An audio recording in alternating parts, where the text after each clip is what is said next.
No creo que estén financiados ni The Economist ni Bloomberg por los gobiernos regionales españoles autonómicos que son contrarios al presidente Sánchez. Es tan triste que si no sería para reírnos, ¿no? Que el tema de seguridad nacional acabe en manos de Bildu. Es que yo creo que ni en las peores pesadillas puede pensar que eso iba a acabar así, ¿no? Las grandes potencias occidentales apoyan sin ningún tipo de duda a Israel, y con ese apoyo pues ha seguido.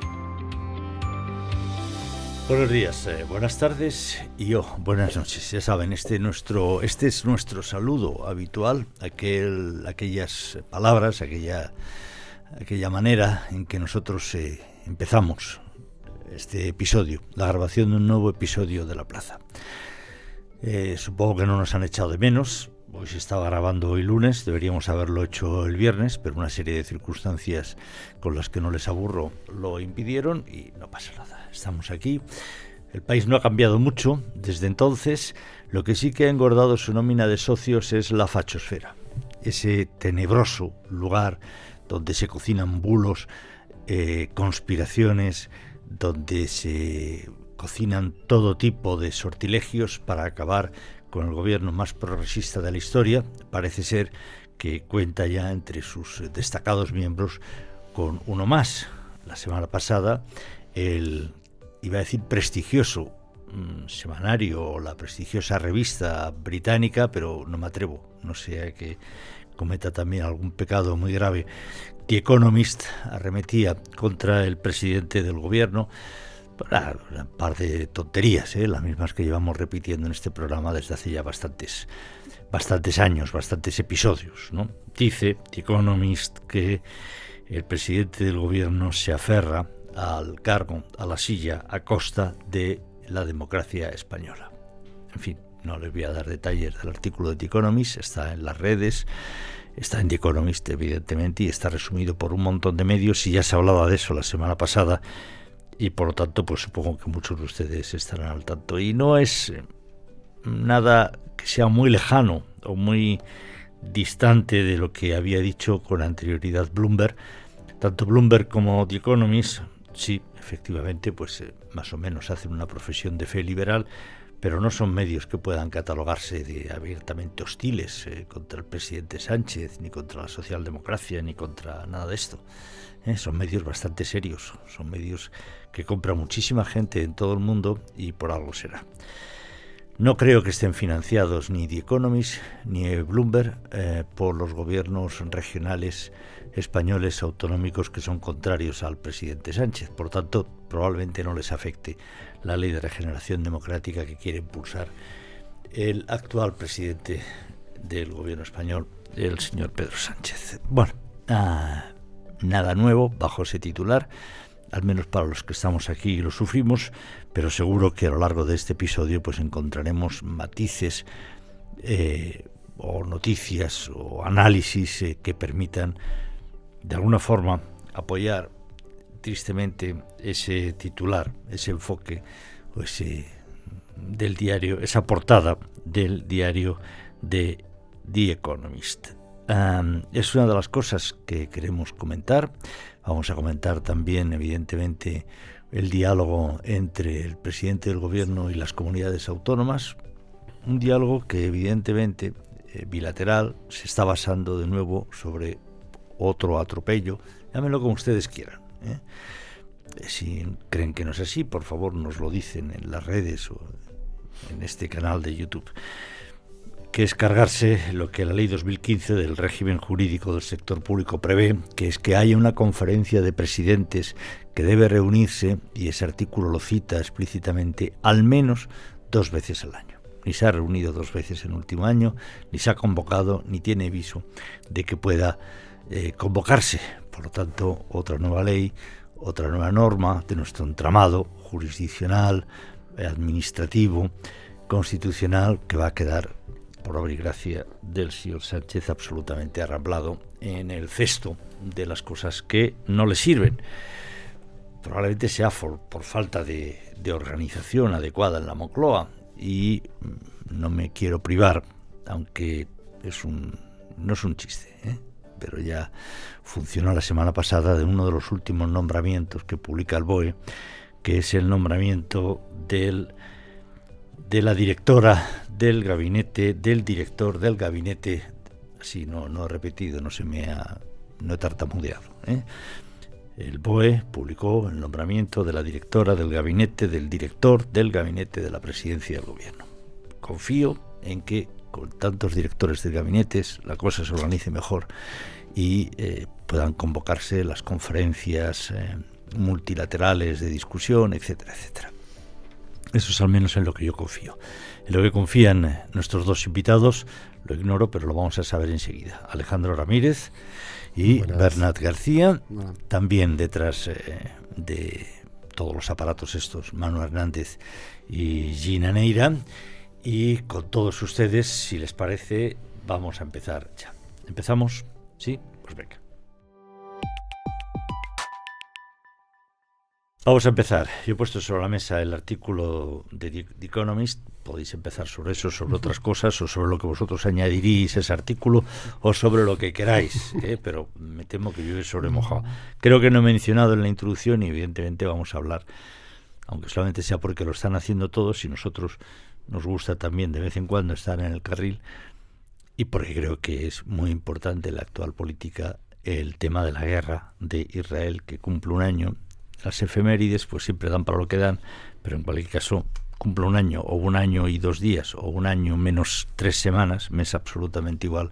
La situación de esta guerra está dando o debe ser motivo de análisis, preocupación, crítica, etcétera, etcétera. Pero bueno, The Economist, lo que no le gusta a The Economist de nuestro presidente y las últimas cosas que vosotros añadiríais, que seguramente el corresponsal o el articulista de The Economist haya dejado por camino. Alejandro. Sí, yo añadiría que es también un gran propagador de bulos, ¿no? Creo que eso de Economist no lo ha citado, y esta misma semana lo vimos con ese anuncio, nada más y nada menos que 54.000 millones de euros para las pymes en subvención y ayuda, que lo lleva anunciando desde hace tres años. En 2021 lo anunció por primera vez y todavía las pymes pues no han visto absolutamente nada, ¿no? Entonces yo creo que ahí The Economist se ha quedado corto. En otro aspecto, bueno, le ha llamado despiadado también al presidente, y aquí yo creo que la principal conclusión es que uno de los grandes argumentos del sanchismo, que era el liderazgo internacional de Sánchez, la buena imagen que tenía en el extranjero, que incluso la prensa internacional ha escrito artículos de elogios por su estrategia, su astucia, etcétera, pues ahora mismo se le está derrumbando completamente, ¿no? Y como decía Juan, tampoco es que aporten nada nuevo, porque lo que dice en el artículo es lo que llevamos diciendo aquí hace mucho tiempo, que es víctima de un chantaje separatista, que está en el poder pero no gobierna, y que está colonizando las instituciones, y todo esto a costa de la calidad democrática del país, ¿no? Que lo que aquí nos veían como algo alarmista, como una exageración, si lo decíamos nosotros, pues ahora la prensa internacional se hace eco de ello. Y es curioso también que por una parte, primero fue Bloomberg, quien escribió un artículo muy crítico, centrado únicamente en su política internacional, y ahora The Economist lo hace en la política nacional. O sea que es que los dos frentes lo cubre y no tiene escapatoria, ¿no? Parece que ya se le ha caído la venda de los ojos a nuestros colegas internacionales. ¿Habéis visto la respuesta del gobierno a esto? Porque es que ayer la Moncloa se dedicó a difundir un artículo de opinión de un catedrático en Estados Unidos, el primer catedrático princesa de Asturias en Estados Unidos, que es un cargo que yo no había conocido, no conocía, pero está ahí, que fue publicado en Agenda Pública, un medio que lo dirige gente de la órbita del Partido Socialista. Su director había ocupado cargos en el Partido Socialista, su jefa editorial, Argelia Queralt, creo que está ahora en el Consejo General del Poder Judicial como vocal, como propuesta del Partido Socialista. Y este medio ha publicado la contestación, que se llama así, respuesta de un catedrático de Estados Unidos al artículo de The Economist sobre Pedro Sánchez. y el artículo no tiene ningún tipo de sentido, pero el que quiera leerlo pues puede ir a la página para leerlo, diciendo que el The Economist se equivoca, que es incompatible, que critica la baja democracia en España, cuando su propio ranking de democracia dice que España está muy bien, que todos los argumentos que dice The Economist son de la ultraderecha y de la derecha, y que está diciendo The Economist: España, la economía va muy bien, y deja una cita, un enlace a una noticia de que el PIB crece. ¿Cómo va a decir eso The Economist si la economía? Pues esa es la respuesta que ha sacado un catedrático del que no se conocía apenas nada hasta ahora, y que sabemos que la ha movido Moncloa esa respuesta. Es decir, que no es que haya sido una intención, la respuesta es muy floja, o sea, como respuesta al artículo de The Economist, pues redunda básicamente en los argumentos de mitineros del Partido Socialista, que es que todo es una estrategia de la ultraderecha, que todos son bulos, que quieren atacar a un presidente legítimo, etcétera, etcétera. O sea, un nivel muy bajo, ¿no? O sea, que poca capacidad de respuesta del gobierno ante algo así. Y decías, no nos gusta, a mí no me gusta meterme con otros medios que son privados o que tienen un fundamento de accionistas privados, o solo los públicos, porque hay que fiscalizarlo, pero la agenda pública, pues como tiene esta cercanía por los cargos políticos, decía su director, Marc López, a raíz de este artículo de contestación, diciendo: necesitamos un The Economist español que defienda nuestro país, ¿no? Y es como una respuesta, pues es que al final no deja de ser la respuesta clásica de este gobierno a que todo lo que no me gusta lo voy a derribar, o con dinero público, con tal, voy a crear otro elemento que sea exactamente igual a lo que no me gusta, pero que haga lo que a mí me gusta y fomentado o impulsado con mi dinero público, ¿no? O sea, y la idea esta es que si el The Economist hoy nos dice que somos la mejor democracia del mundo, pues estaremos una semana diciendo que lo ha dicho The Economist.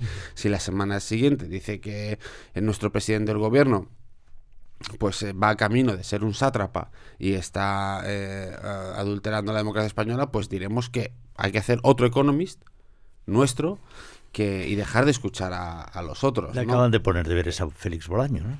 Tiene que crear otro The Economist, ¿no? Van a crear otra televisión, parece ser. Pues habrá que hacerlo con el dinero de, no sé, con la ley de calidad democrática, ¿no? Que aprovechen, que pongan 20 millones de euros para agenda pública y que podamos así convertirlo en un gran The Economist. Pues eso es lo que... Entonces todos contentos, ¿no? Fíjate, hoy publicaba, me parece que era el Confidencial, que por la puerta de atrás se les ha colado a todos los parlamentarios una reforma de una ley orgánica con la cual no van a contarse ya, o se van a contar, perdón, los años cometidos fuera de España en cárceles como cómputo de la pena total que le corresponde a un reo. Evidentemente esto no está hecho pensando en el señor Sancho, que cumple pena en Tailandia probablemente, si algún día viniera a España. Esto está claramente destinado a los presos etarras, a los que hasta ahora no se les descontaba de la pena que les podía caer en España los años que hubieran estado presos en cárceles francesas o de donde fuera. Hasta ahora no era así. Fue una reforma que hizo Mariano Rajoy. Se recurrió contra esta reforma y el Parlamento, el Tribunal Superior de Justicia Europeo, dio la razón a España. No deben de computarse los años cumplidos fuera de las cárceles españolas. Fijaros, yo puedo estar en desacuerdo con eso. Somos europeos, a mí me es igual que lo cumpla en una cárcel inglesa, en una cárcel irlandesa, danesa o francesa. Por tanto, yo ahí podría estar en desacuerdo. Pero es que esto, que se les ha colado a todo el arco parlamentario español, menos a Vox, pero que a Vox no votó en contra porque estuviera en desacuerdo con lo que decía la ley, que a lo mejor ni se la leyó.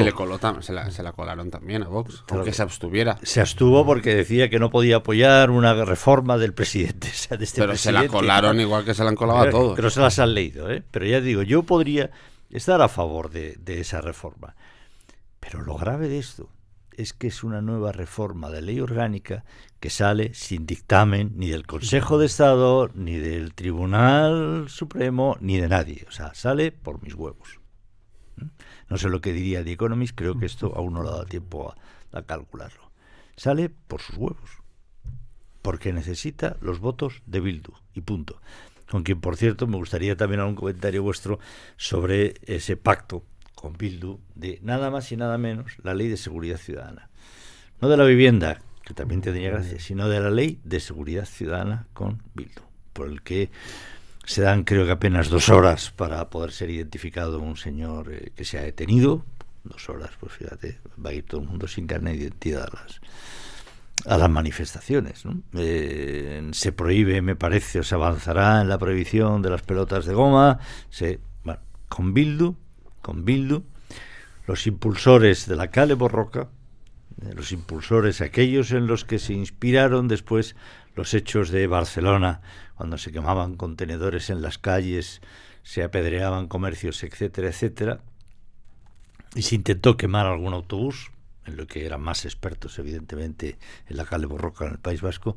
Con estos señores se ha pactado la reforma de la Ley de Seguridad Ciudadana. Alejandro. Sí, el ministro Marlaska viéndola venir también, ¿no? Porque él decía, se oponía a que las fuerzas del orden que dejaran de utilizar las pelotas de goma, y sobre todo porque es que no buscan una alternativa tampoco, ¿no? Porque dice, oye, que enfrente tenemos gente que te tira adoquines, que te tira cóctel molotov, que te tira bolas de hierro, y tú necesitas un material defensivo para hacer frente a esa situación. No, parece que van ahí una manifestación como si fuera niños del cole que salen a la calle a pasear, ¿no? Y lo mismo, ya la desobediencia policial desaparece, el principio de autoridad queda prácticamente eliminado, y esto entra en contradicción y llama la atención que ahora Interior propone que cuando tú vas a un alojamiento, a un hotel, ¿no? Esto tienes que dar hasta 40 datos personales. Se ha echado otras Marlaska de eso, ¿no? Sí, de momento ha puesto un poco freno, claro, porque han puesto el grito en el cielo y se va a tardar uno más tiempo en rellenar esto, que es lo que está pasando el fin de semana, ¿no? Y sobre todo porque el argumento es, no, en vista a la seguridad nacional es necesario esto. Oiga, y una manifestación, ahí la seguridad no importa, da exactamente igual. La gente que va allí a manifestarse no pone en peligro la seguridad ni de la fuerza del orden público ni del resto de la población. Pero es que no deja de ser llamativo que cometan estas contradicciones tan grandes, ¿no? Y bueno, y lo gordo es eso, que es tan triste que si no sería para reírnos, ¿no? Que el tema de seguridad nacional acabe en manos de Bildu, es que yo creo que ni en las peores pesadillas puede pensar que eso iba a acabar así, ¿no? Sí, pero bueno, que si la quieren de nuevo, o sea, al final, pues todos pensamos en Bildu y en la Kale Borroka, pero no sé, la Ertzaintza está de acuerdo con esta reforma, los Mossos d'Esquadra están de acuerdo con esta reforma, la van a defender el PNV y Junts, porque una cosa es manifestantes independentistas, pero es que te vas a encontrar de todo. Es que los ladrones que son unos tíos que te vas a encontrar y que vas a tener que detener o que vas a pillar infragante, también les va a afectar esta ley. O sea, también hay algunos artículos que les puede afectar. Entonces, estás desprotegiendo a nivel, a toda la seguridad, todos los niveles de seguridad que te puedas encontrar en España. Pues los partidos más conservadores, como son estos, van a apoyar esto. Pues bueno, pues de nuevo que se enfrenten a su electorado. Es una aberración, pero claro, es que es Bildu, pero si todos los partidos que están coaligados con ellos están apoyando estas medidas, pues en algún momento tendrán que dar explicaciones. Y yo lo digo en el País Vasco. En el País Vasco hay un grado de delincuencia que está creciendo exponencialmente. También en Cataluña, bueno, en Cataluña no hace falta comentarlo, ya sabemos que la inseguridad ciudadana y los disturbios callejeros están a la orden del día, pero es que está pasando también en el País Vasco. Cada vez más, también pues unas bolsas de pobreza, de inmigración, de gente con bases de estructuras, pues están ahí. Pues bueno, el PNV apoya esto, Junts apoyan esto, pues adelante. Claro, es que está muy bien hacer todo pensando en el tío que está tirando Euskal Herria el cóctel Molotov, y el que está plantándose, pero es que hay una serie de elementos también que están trascendiendo esto y que también se van a ver beneficiados. Pues oiga, teniendo en cuenta que al del cóctel Molotov también habría que detenerlo, apresarlo, hombre, y llevarlo. Por supuesto, pero quiero decir que tiene mucho que ver con lo que decía The Economist, ¿no? Que es, oye, cuanto más va a seguir esto, pues naturalmente te garantizas el apoyo de Bildu por 1 año, 2 años más, pero a costa de los niveles de la democracia y del Estado de Derecho también, que es el que protege estas cosas. Le pitaron ayer, ¿no? Me parece que recibió una sonora pitada a García Marlasca en un acto que fue de la Guardia Civil y tuvo un rechazo generalizado. Pero y lo hizo a puerta cerrada. Tuvo que hacerlo a puerta cerrada. Pero es que también es normal, es que fíjate la desmotivación para la fuerza del orden, que llega una manifestación y estás completamente desprotegido, ¿no? ¿De qué te vale identificar a alguien si te dice que no, nada? Si te insulta, si te tiran algo, no va a pasar nada. Entonces, es el problema de ese desbarajuste mental que está imponiendo este gobierno. Es decir, no sé si probablemente en otros también algo habría, pero que tenemos que sufrir hoy. Resulta que se rebajan las penas por insultos a las fuerzas y cuerpos de seguridad del Estado, por desacatos a la autoridad, etcétera. Se rebajan las penas y ponemos el grito en el cielo con lo que ha ocurrido en el fondo sur del Atlético de Madrid, en un partido contra el Real Madrid. Es decir, o vamos a defender el orden con todas las de la ley y nos vamos a poner serios con determinadas manifestaciones. Y a los del Fondo Sur, estos que tiraron mecheros, pues no sé si hay que ser muy duros o poco duros, porque gamberros gordos hay descerebrados ahí en todas partes. Probablemente, no lo sé, ahí haya una mayor cuota. Lo ignoro. Pero por una parte estamos rebajando las penas, los castigos que se puedan dar a la gente que en las manifestaciones ataca a las fuerzas y cuerpos de seguridad del Estado, y por otro lado sale Pilar Alegría diciendo ¡qué horror! Oh, lo que está ocurriendo, han tirado mecheros a un futbolista en un estadio de fútbol. Vamos a acabar con los violentos. De verdad que es que a veces uno lee las noticias y cree que se han tomado un par de botellas de whisky, pero del caro, ¿eh? Bueno, el barato supongo que contamina igual, o destroza igual. Es que es absurdo. Y además es que habría que proteger... Pero todos los gestos, fíjate, ya no sé cómo quedar una cosa y otra, pero esa gestualidad, ¿no? O sea, de pronto el gobierno convierte en un problema que tiraran 30, 40, 100, yo qué sé, que fue grave porque le podían haber hecho un chichón o dos o una raja en la frente, yo qué sé, es decir, que sí, que absolutamente condenable. Eso es un problema. Y por otro lado estás pactando con Bildu, que vale, que si a un policía le llama changurro, hijo de puta, tu puta madre y tal, eso, bueno, esos son pelillos a la mar, porque eso es fruto de un calentón, ¿no? No, y sobre todo que si no eres contundente con esa medida, al final también la mayoría de la gente que suele ir pacíficamente a las manifestaciones, como suelen ir pacíficamente al fútbol, pues se ven perjudicados por esa minoría que va de una manera violenta a reventar las manifestaciones, a reventar un partido de fútbol, y ese es el error también de esta reforma, ¿no? De esta derogación de la ley Mordaza, que al final la mayoría de la gente va a quedar desprotegido y los antisistemas, los violentos que aprovechan las manifestaciones para ejercer su violencia, al final van a acampar a sus anchas allí, ¿no? Entramos en tema más de geopolítica. La guerra, Israel, ¿cómo lo veis, Bernat? Pues llevamos un año, lo que en principio iba a ser acabar con Hamas en Gaza, que parece ser que se ha conseguido bastante, creo que nunca acabará de matarse a la hidra esta del terrorismo. El terrorismo existirá. Está muy arriesgado, pero parece que el momento se ha sido descabezado. Se continuó después, a través de su implicación, con el intento, o la promesa, o el compromiso de descabezar también y de acabar con Hezbollah. Ha entrado Irán en guerra, se está atacando a los hutíes en Yemen, que está ya a unos cuantos kilómetros de distancia. Parece ser que alguna parte de Siria, también es territorio de Hezbollah, ha empezado a entrar. No sé. La verdad es que no me atrevo mucho a opinar, pero da la impresión pues que Israel llevaba tiempo preparándose para esta guerra, ¿no? Que sabía que podía pasar. Naturalmente, pues el detonante de todo esto es la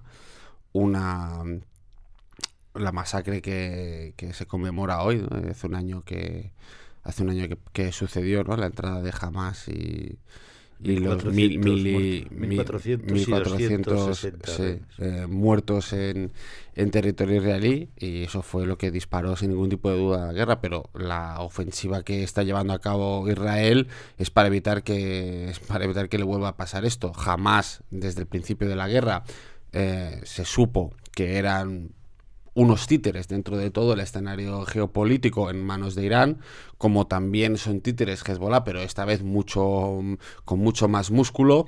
Y luego está Irán, ¿no? O sea, al final pues parece que ha descabezado Hamas con una destrucción total de la franja de Gaza, cuyas consecuencias todavía no podemos ver, y seguramente, naturalmente, se han cometido pues atrocidades de todo tipo, porque Israel ha ido con todo, ¿no? Pero es un país que lleva preparándose o defendiéndose de esta guerra durante tantos años que se hace difícil exigirle a él precisamente que vaya con mano izquierda o que intente tal, ¿no? Sabiendo que todo lo que le rodea, todo lo que tiene a su alrededor son enemigos, ¿no? Dispuestos a matar, y que mataron. Bueno, no dispuestos, no, que han declarado que quieren matarles, han declarado que quieren acabar con ellos. Entonces, bueno, pues también yo creo que el golpe de efecto más importante que ha hecho Israel ha sido descabezar también la cúpula de Hezbollah, que era lo que todo el mundo pensaba que iba a costar mucho más, porque dicen, bueno, estos son terroristas como Hamas, pero están mucho más preparados, tienen mucha más capacidad militar, y han entrado ahí y descabalgándose con unas operaciones que algún día pues habrá que estudiar, como son el hackeo de buscas y de walkie-talkies, y cargándose a talkies. Entonces, y ahora la cuestión está en ver qué ocurre con Irán, ¿no? Irán ha lanzado un par de ataques, parece ser que con menos agresividad de lo que se podía esperar, con lo cual parece dar a entender que o bien no tiene la capacidad militar Irán que a todo el mundo presuponía, o bien tampoco, a pesar de lo que ha dicho, le interesa a Irán meterse en un conflicto bélico de tal calibre, ¿no? Porque lo que está claro es que Israel parece preparada no solo a entrar en la franja de Gaza, sino a combatir con todo Oriente Próximo. Y lo que está claro es que, a pesar de todo lo que ha sucedido en el último año y medio, cuenta con el apoyo férreo, indiscutible, de Estados Unidos y de Alemania y Francia, incluso, o sea, son países que no han hecho ningún gesto. Bueno, entiendo que le tiemblen las piernas a Netanyahu después de que Sánchez haya dicho que por aquí no. Entonces, en algún gabinete de crisis habrán... El gabinete probablemente empezó ahí a estudiarlo. O sea, habrán dicho, bueno, pues si Sánchez, ¿qué hacemos? Tal, que no sé. Pero bueno, bromas aparte, las grandes potencias occidentales apoyan sin ningún tipo de duda a Israel, y con ese apoyo pues ha seguido, y esto es una señal diciendo, bueno, si Israel, que está loco de ira y está a rabiar, quiere ir contra lo que quiera, nosotros seguiremos apoyándole. Y entiendo que Irán pues es una señal que debe medir, ¿no? Porque él siempre ha amenazado con la carrera nuclear, una carrera que no ha conseguido, no tiene armas nucleares, y está por ver su potencia de disparo, y de momento... Yo creo que hizo Aznar unas declaraciones recientemente que demostraron una cierta visión estratégica que se hace falta en otros sitios, ¿no? Diciendo, miren ustedes, pongámonos como nos pongámonos. Pero si cae Israel, cae hoy por hoy el muro que tenemos frente al islamismo más radical y violento. Las cosas son así, y a partir de aquí ustedes elijan. Y ahí me llama una de las cosas que me llama la atención en este conflicto es con qué facilidad se mueve el comercio de armas en todo el mundo. Debe estar chupado comprar tanques, misiles, lanzaderas, ¿no? Porque jamás, sí, gobernaba y tenía el poder en la franja de Gaza, pero no era un estado reconocido. Hezbollah tampoco. Sabemos que son los protegidos de Irán, pero bueno, el mundo creo que no ha detectado venta de armas con facturas de Irán a Hezbollah.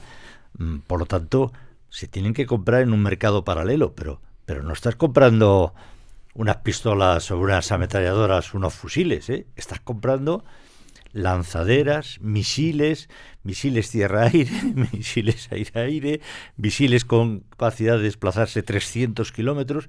Eso es muy complicado, ¿eh? ¿Y eso dónde se compra? ¿Quién vende eso? Bueno, eso es como los de Podemos, ¿no? Que detectaron aquí, atención que hay unos contenedores, un barco que va con armamento militar, y dijeron, no, calla, que es para otra guerra esto, ¿no? Que es para otra guerra, no digas nada. Entonces que son guerras. Entonces como que bueno, pues imagínate la de movimientos que hay, ¿no? Que dirán, bueno, pues es una cosa que me llama. Y luego, dentro de ese desbarajuste mental que el otro día, no sé quién, no recuerdo ya sinceramente, ¿no? Cuando se pusieron la izquierda esa que padecemos, exigiendo al unísono que España y que el rey Felipe pidiera perdón a México por el colonialismo, dije, joder, pues ahora irán y se lo pedirán también, no por lo que hicimos en América, sino por la expulsión de los judíos, ¿no?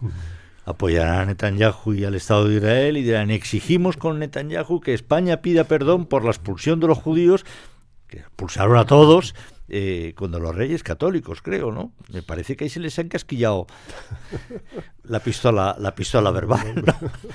O estos no toca, estos son judíos, porque hicimos nosotros una buena limpieza étnica aquí en España, ¿eh? Sí, es verdad. Eso no toca. Esos son otros. Esos como los barcos de guerra que detectan los contenedores con armas de guerra que detectan en barcos. No, bueno, es verdad que un año después de la guerra lo que está claro es que Israel no va a parar. Eso lo tiene claro. No va a permitir. Yo creo que le va a su supervivencia, ¿no? Sí, es decir, sí. Al menos hasta que no quede suficientemente descabezado como para reducir a tiritos lo que le pueda ocurrir. Y está por ver. Y yo creo, perdone, ya acabó, pero está por ver. Yo estoy de acuerdo con Bernat. Estados Unidos no ha desplazado a la zona destructores, portaaviones, por si Hezbollah logra matar a 10 o 15 o 200 israelíes más. Estados Unidos ha desplazado toda esta flota a la zona porque si Irán entra en guerra, Estados Unidos entra en guerra y Europa, de una manera o de otra, también. Porque les va en juego el último muro que tienen, el último obstáculo a un expansionismo de un islamismo radical, violento, que apoya a milicias terroristas, etcétera. Sí, hay que ver también ahí cómo gestiona Israel la respuesta a Irán, porque aquí lo que está claro es que ninguno de los contendientes acepta un golpe y se queda quieto, sino que enseguida se produce esa reacción. ¿Y qué sucede? Que lo tiene que medir mucho porque Israel también sabe que no puede hacer una respuesta que pueda afectar a la población civil, porque ahí tiene un argumento que hay muchas protestas en Irán. Su legitimidad, ¿no? Claro, y que puede ser una baza a la hora de intentar un cambio de régimen. Entonces tiene que apuntar más pues hacia sitio estratégico, lanzadera de misiles, historias que no afecte tanto a la gente también, ¿no? Y el temor a Irán es también porque tiene la base del cierre del estrecho de Hormuz. Y claro, por ahí circula el 20% del petróleo mundial y eso afectaría a muchos países y Estados Unidos y el resto de países pues no permitiría que eso quedara completamente colapsado, ¿no? Y si hay ese enfrentamiento directo, es verdad que hasta ahora la economía no se ha visto muy afectada, pero si entran en juego ya directamente Israel e Irán, pues bueno, ya se calcula que el PIB mundial caería a medio punto durante 4 trimestres, que el petróleo sería $100, que la inflación crecería un 0,6% el próximo año, o sea que ahí veríamos también que la repercusión económica sería más grave y yo creo que por eso todos van a tratar de evitar que sea un enfrentamiento directo a tumba abierta y que queden en respuestas aisladas que no pongan en peligro el orden en esa zona, ¿no? Cataluña, ¿algún comentario, Bernat? Sigue ahí, ¿no? Sigue... No está volviendo. Sí, no, que no ha habido ninguna nueva cesión. Hoy había, no sé dónde he leído un... Pues, también son temas menores. De temas menores al final construimos un patchwork impresionante, ¿no? Había una de un nombramiento de ella como responsable de difusión de no sé qué, alguien que en Twitter había cargado contra la Guardia Civil o contra los fuerzos y cuerpos de seguridad del Estado, hablando de hijos de Oriols, ¿no? A no sé quién, ¿no? En fin, sigue con su política de... Está pendiente de Cataluña, todo, bueno, está pendiente de lo que ocurra con Esquerra y Junts y en sus crisis de liderazgo. A mí me recuerda mucho a cuando Artur Mas tuvo que presentarse a una investidura en 2014 y toda esa gran mayoría que estaba más o menos asegurada dependía de 3 personas de la CUP, que uno decía que quería votar a Mas, otro decía que no y otro que no sabía. Y durante un fin de semana se juntaron pues unos tíos de la CUP en una habitación de forma asamblearia, pues decidiendo lo que iba a pasar, ¿no? Y entonces, pero bueno, esta gente ¿quién es? Y ganaron o sea, al final decidieron tumbar la investidura de Artur Mas, que por eso apareció Puigdemont en escena. Durante, pues eso, por muy pocos votos, ¿no? Entonces... Hay quien dijo, porque si no hubiera sido imposible, que fue una votación absolutamente amañada en la CUP, porque sí, creo que era, no sé si quedaron empatados, pero decidía un voto, una cosa así, de 4.000 votos, ¿eh? O sea, que era... Una persona que podría ser tu sobrino, que bueno, que nunca ha hecho nada, porque que es el miembro del comité de dirección secretariado de la CUP del Ripollet y tal. Y ahora pues está lo mismo, pues en Esquerra, que son el principal sustento de gobierno de Salvador Illa, pues depende de algo que es imprevisible, que es si va a ganar Junqueras o va a ganar Marta Rovira o una tercera candidatura y cómo se van a juntar. Y lo cierto es que nadie sabe qué es lo que va a ocurrir. Nadie sabe qué es lo que va a ocurrir. Y Esquerra es el partido que decide los votos que decide si Illa va a poder gobernar o no va a poder gobernar. Y lo mismo ocurre también en otra escala con Junts, cuyo liderazgo Puigdemont mantiene todavía en Bélgica, pero bueno, hace falta ver cuánto más va a aguantar, ¿no? Entonces, eso está más aparte. El apoyo de Esquerra sobre el gobierno de ella, pues entra una serie de cambalaches y combinaciones extrañas de yo te apoyo aquí, pero tú también me tienes que apoyar en el gobierno con Sánchez, pero a cambio te ayudo tal, que es una estructura tan complicada y tan sensible y débil que puede pasar cualquier cosa. Y ya, pues lo comentábamos antes, ¿no? Pues está haciendo este papel que es el que él ha apostado, sin prometer ni grandes leyes ni nada, porque no hay ninguna gran iniciativa política que se le conozca todavía, pero volver a situarse como lo que llamaban el pal de paller, como el centro de la política institucional en Cataluña, atrayendo a todas las sociedades, a la sociedad civil, atrayendo a empresarios a su alrededor, y decir, bueno, volvemos a calmar las aguas aquí y cuando esto esté calmado, pues ya veremos. Pues es un escenario que yo entiendo que tampoco le interesa mucho ni a Junts ni a Esquerra. A ninguno de estos partidos le interesa que ella se convierta en pacificador y en un nuevo Jordi Pujol, que es lo que parece que está intentando ser, o yo o el caos. Pues esos partidos la han apoyado en sus guerras intestinas, pero no pueden permitir que este señor consolide su figura, ¿no? En Cataluña. Entonces, bueno, pues de momento está todo bien, hasta dentro de un mes o 2 meses que se resuelvan los nuevos liderazgos y se hagan sus debates políticos, no sabremos hacia dónde va este país, pero claro, la situación ahora es por incomparecencia del rival, la de ella, pero esto no va a ser así mucho tiempo. Hay en el artículo que hablábamos antes de entrar en antena, me parece, en antena o tras grabar este episodio, casi al final acaba con España, entre paréntesis, Sánchez necesita a Cataluña, entre paréntesis, su burguesía, ahora sí, de nuevo, burguesía sentada y tal, necesita a España, necesita a Sánchez para mantener sus privilegios, porque de eso en definitiva se está hablando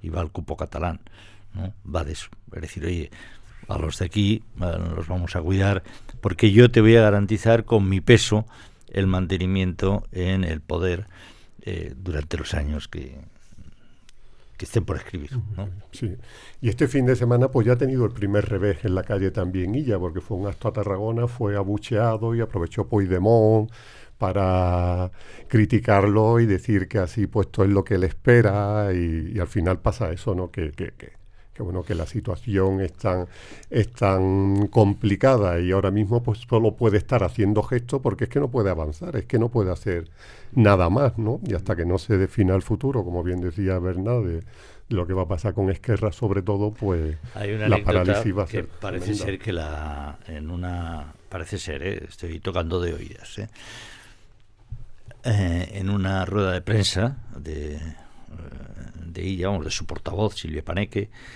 me parece que se llama así, le preguntan, un periodista, un compañero de la Agencia Catalana de Noticias, le pregunta: ¿ha habido una llamada del expresidente de la Generalitat, dice, del líder de la oposición, el señor Puigdemont, al presidente Illa, y cuál ha sido el contenido de esa conversación?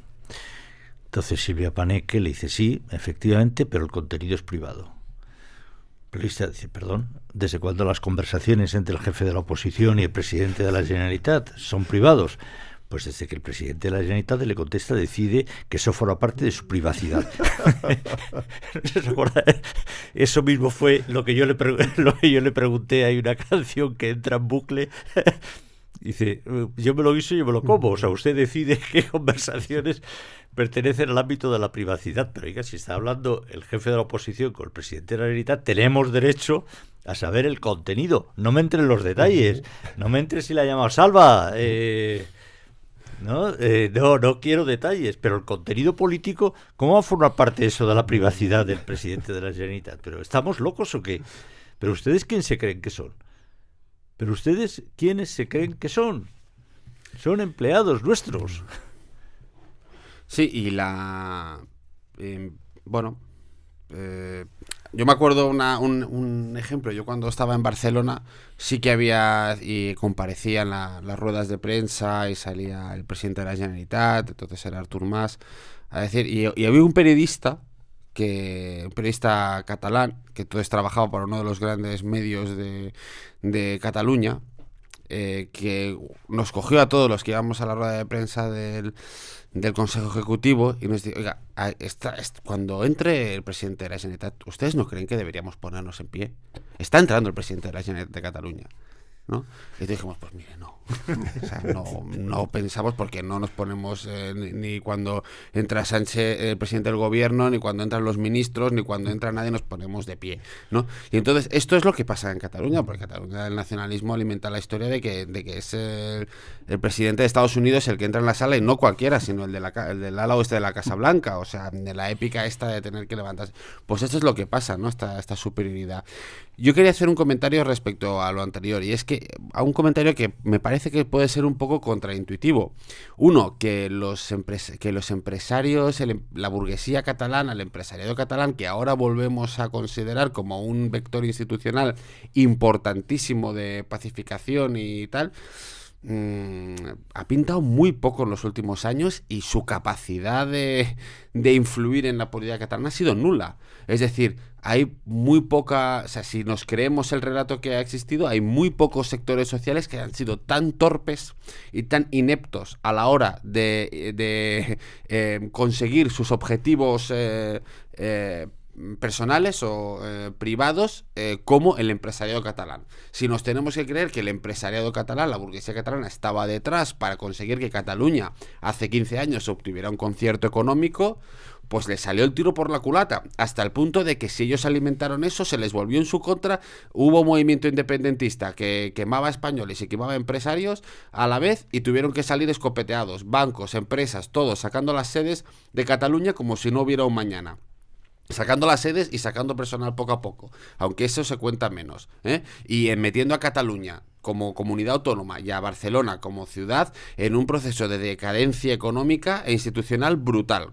Y los que mayores perjudicados, estos empresarios han estado. O sea, que los empresarios que ahora decimos, bueno, ahora están conllevando porque es lo que necesitan y van a tal, pues lo han hecho fatal hasta ahora y con mucha torpeza. Y yo luego ya, lo que decía, que es un argumento contraintuitivo, yo ya dudo de si el concierto económico beneficia a estos empresarios catalanes. Es decir, que esta idea que se está vendiendo de que podemos imaginarnos que la patronal Foment del Treball, el Círculo de Economía de Barcelona, asociaciones empresariales, etcétera, etcétera, tal, dicen, bueno, necesitamos un concierto económico. ¿Para qué? Si el concierto económico va a hacer que la recaudación en Cataluña sea mayor. Pero eso va a ir aquí porque hay un acuerdo, en teoría, entre las fuerzas políticas de que no se va a bajar impuestos ni a las empresas, ni en el IRPF, ni nada. Puigdemont no ha dicho eso, me parece. No, pero bueno, es que el acuerdo está ahí, o sea, que está por ver, pero si confiamos, como dices, en la clarividencia del empresario diciendo, bueno, ahora será así, pero en el futuro, cuando Puigdemont tal, yo tengo la seguridad de que los empresarios saben que va a cambiar y tal. Se han equivocado muchísimo los empresarios antes, o sea, que igual ahora tienen razón, pero mira, puede ser que recauden más, pero ese dinero que se recaude sea para fomentar más chiringuitos, más dinero para prestaciones, más salarios medios, más SMIs, salarios mínimos, etcétera, etcétera, y los empresarios sigan con las mismas trabas burocráticas, la misma presión fiscal que han mantenido hasta ahora. Eso no lo tienen garantizado, entonces ahora, cuidado. Hay un artículo de un periodista que conocemos, que tuvo mucho peso, ya está poco, creo que camino de la jubilación, pero sigue teniendo un importante altavoz, unas tribunas importantes en un medio catalán por antonomasia, que escribía algo del tipo, con ironía, de que bueno, esto no se entiende bien en España, no se aplaude en España el nuevo proceso que se sigue en Cataluña, porque se sigue considerando que los intereses de la burguesía de Cataluña lo que hacen es defender una economía local y por tanto retrógrada frente a, y decía la ironía, y sin reconocer la capacidad industrial que tiene este país. O sea, no lo estoy expresando bien probablemente, pero ¿de verdad aún se creen ustedes que la industria actual, Cataluña, sigue siendo la punta de lanza a años luz por encima de lo que es el resto de la economía española? ¿De verdad se creen en Cataluña, aunque tienen casi el monopolio de la vanguardia industrial? ¿De verdad? ¿De verdad siguen pensando así, que es la España burócrata, funcionarial, frente a la Cataluña industrial? ¿De verdad aún tienen ese esquema en la cabeza? Porque si aún tienen ese esquema en la cabeza, pues lo que acaba de decir Bernat, y no van bien encaminados, Alejandro, pon el punto final rápido. Bueno, recordar que hoy la Audiencia Provincial de Madrid retoma el debate sobre el caso Begoña Gómez, decide si archiva o no. Sin web. Sin web ya, y sin nada. Yo aquí quería coger prestadas tus palabras, Juan, cuando Sánchez se cogió los 5 días de retiro para reflexionar y dijiste, si dimite, me como el sombrero. Pues yo, si la Audiencia Provincial... También lo decía porque no lluevo, Si la Audiencia Provincial archiva el caso, me como el sombrero. Señores, hasta aquí hemos llegado. Gracias.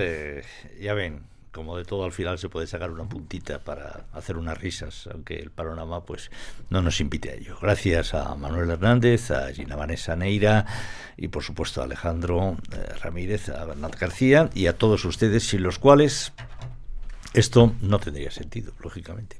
Gracias, un abrazo y seguimos.